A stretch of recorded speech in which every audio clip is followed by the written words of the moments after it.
भारत की सबसे प्राचीन व बहादुर रेजिमेंट में से एक चमार रेजिमेंट को पुनः बहाल करा जाए, ऐसा भी मेरा आपसे आग्रह है।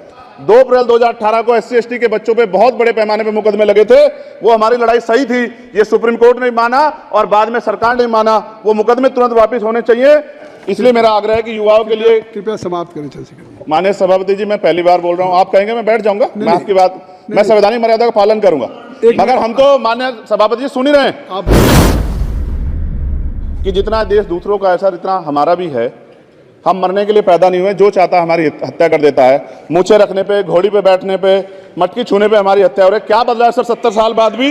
दलित पिछड़े मुसलमानों पे हिंसा नहीं रुक रही है सर। मेरा आपसे संरक्षण के साथ ये आग्रह है कि इन घटनाओं को रोका जाए। और देश किसी की बपोती नहीं है, देश संविधान से चलता है सर, और संविधान से चलेगा। संविधान छेड़खानी बर्दाश्त नहीं। श्री चंद्रशेखर जी।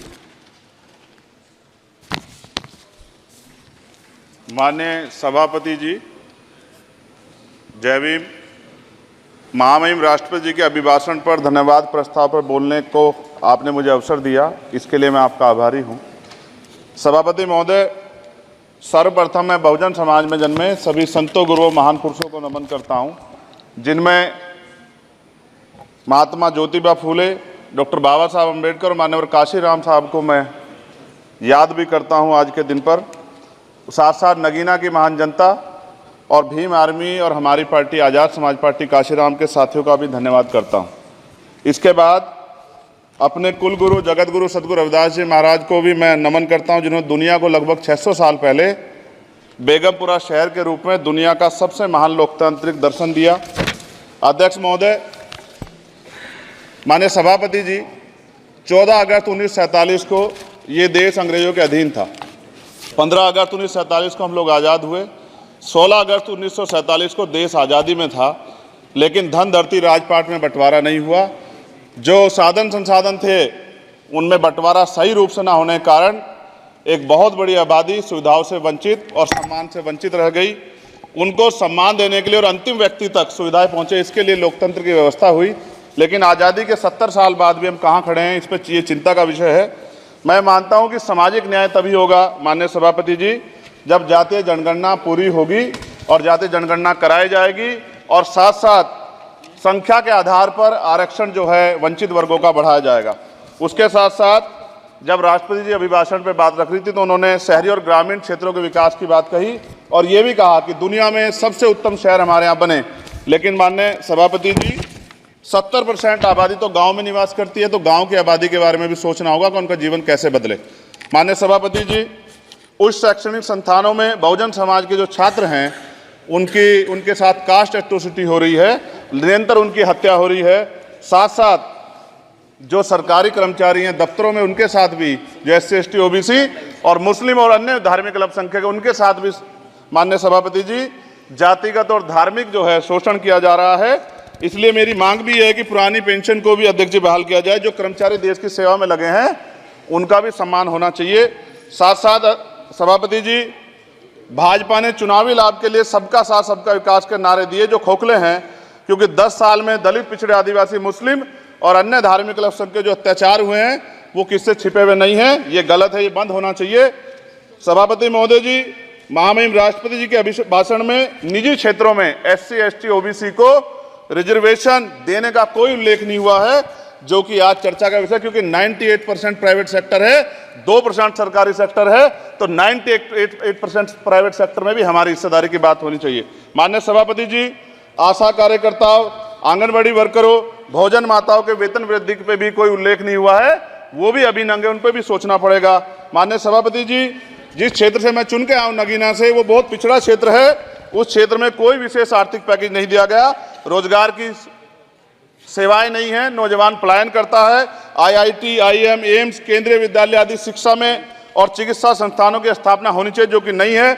और माननीय सभापति जी, मानसून सत्र आ गया है, मेरा क्षेत्र बाढ़ से बहुत प्रभावित है, इसलिए मैं आपसे आग्रह करूंगा कि वहां के लोगों को बाढ़ से निजात दिलाई जाए।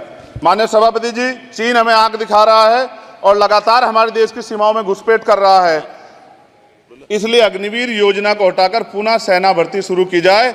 और साथ साथ भारत की सबसे प्राचीन व बहादुर रेजिमेंट में से एक चमार रेजिमेंट को पुनः बहाल करा जाए, ऐसा भी मेरा आपसे आग्रह है।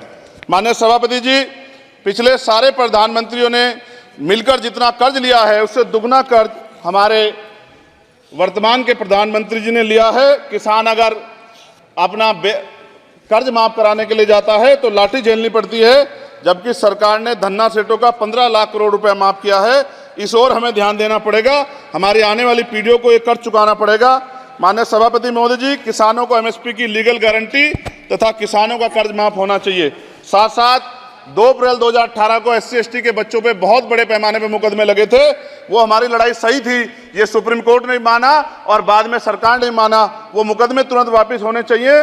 माननीय सभापति जी, प्रेस जो है उस पर भी शिकंजा कसा जा रहा है, जो पत्रकार सरकार खिलाफ बोलता है नौकरी से हाथ धोना पड़ता है, और सोशल मीडिया हमारा हथियार है, उस पर तरह तरह के प्रतिबंध लगाए जा रहे हैं और विरोध करने वालों को सोशल मीडिया हैंडल भी सस्पेंड करा दिए जा रहे हैं। साथ साथ सभापति जी, पेपर लीक और परीक्षाओं के कैंसिल होने से देश के नौजवानों का भविष्य खतरे में है। नीट, यूपी सिपाही भर्ती सभापति जी और 69,000 शिक्षक भर्ती में आरक्षण घोटाला हुआ है, कोई पूछने वाला नहीं, खून के आंसू रो रहे हैं बच्चे, बेरोजगारी का दंश युवा झेल रहे हैं।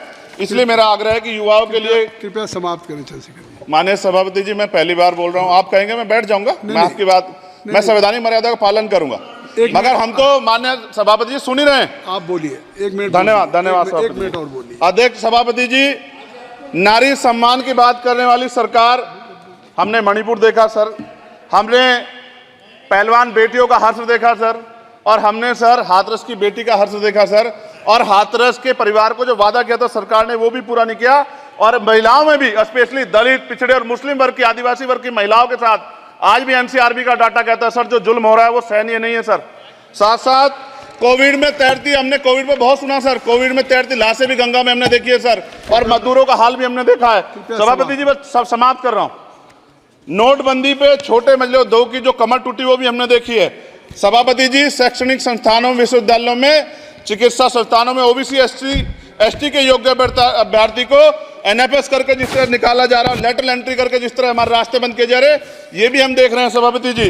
साथ साथ मेरा ये कहना है सर, ये सबका इशू है कि प्राइवेट कर्मचारी सर और सरकारी भी कई जगह पे 8 से ज़्यादा घंटों से काम करते हैं, और उनको जो सर उचित वेतन भी नहीं मिलता, तो न्यूनतम वेतन 20,000 रुपये तय हो और 24 घंटे की ड्यूटी। उदाहरण के तौर पे यूपी पुलिस सर बहुत पूरा काम करते हैं वो लोग, वो राज्य के विषय हैं। आप सर मैं आपके राज्य सरकार के लिए भी आपके संज्ञान में डाल रहा हूँ विषय सर, पुलिस सब जगह है सर, लेकिन सवाल ये है सर, बहुत पसीना बातें हैं, 8 घंटे की ड्यूटी और वेतन विसंगति, बॉर्डर स्कीम से उनको जो बाहर किया जाए।